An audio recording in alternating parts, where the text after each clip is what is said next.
संपूर्ण महाराष्ट्राचे कुलदैवत म्हणजे जेजुरी गडाचा खंडराया.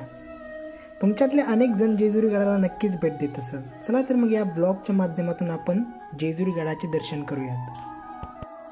मित्रांनो, जेजुरी गडावर चढण्या अगोदर पायथ्याशी नंदी महादेवाचे दर्शन घ्यावे लागते. त्याच्या ठीक समोर गडाचे महाद्वार आपल्याला दिसते.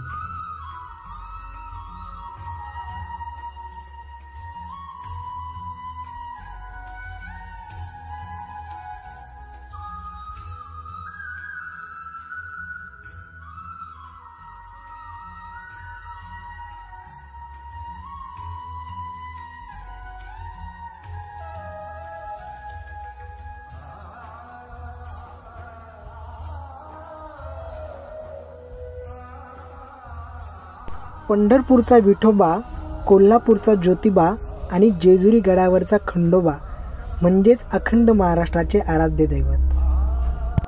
मित्रांनो, जेजुरी गडाला सोन्याची जेजुरी देखील बोलतात, कारण भंडाऱ्याच्या पिवळ्या धमक रंगाने इथला परिसर हा उजळून निघालेला असतो.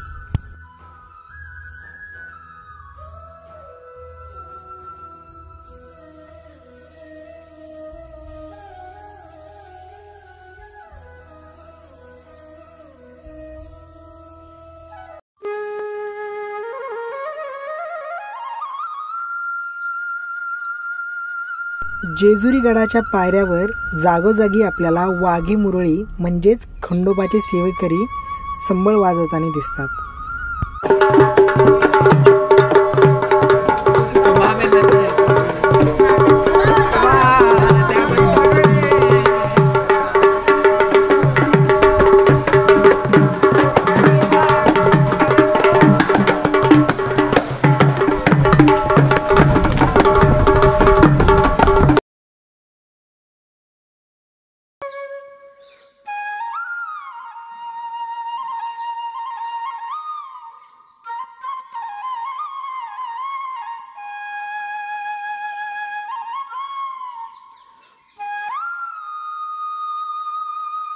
मित्रांनो, खंडोबाला मल्हारी नावाने देखील ओळखले जाते. एका दंतकथेनुसार 2 राक्षस भाऊ मणी आणि मल्ल यांनी भगवान ब्रह्माची तपस्या केली व भगवान ब्रह्म खुश झाले. त्यांनी मणी आणि मल्ल या दोघांना वरदान दिले. त्यामुळे ते दोघे शक्तिशाली झाले व पृथ्वीवर लोकांना त्रास द्यायला लागले. मणी आणि मल्लाचा नाश करण्यासाठी भगवान खंडरायाने पृथ्वीवर अवतार घेतला व मल्ल राक्षसाचा वध केला. मल्ल राक्षसाला हरवल्यामुळे खंडरायाचे नाव हे मल्हारी पडले.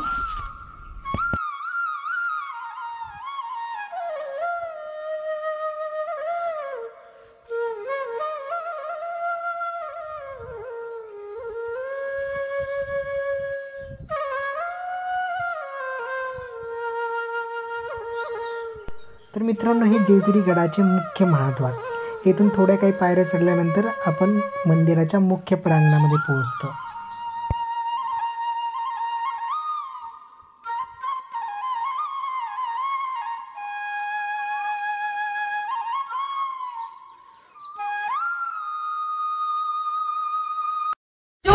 अवतार माझा मार्तंड मल्हार, दिल्या वचनाला जागला झाला बाळूचा भरणार.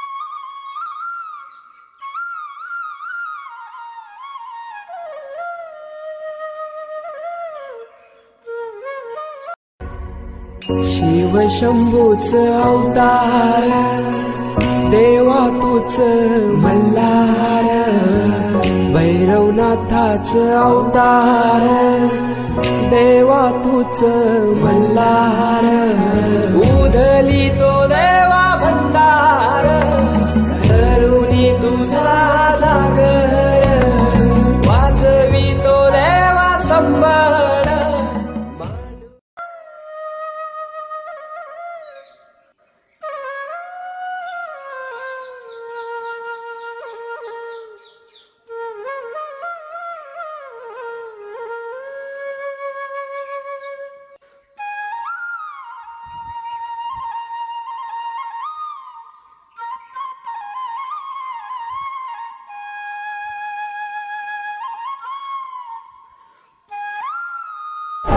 सॅटर्डे असल्यामुळे खूप गर्दी दिसत आहे इकडं. मागे तुम्ही बघू शकता हे.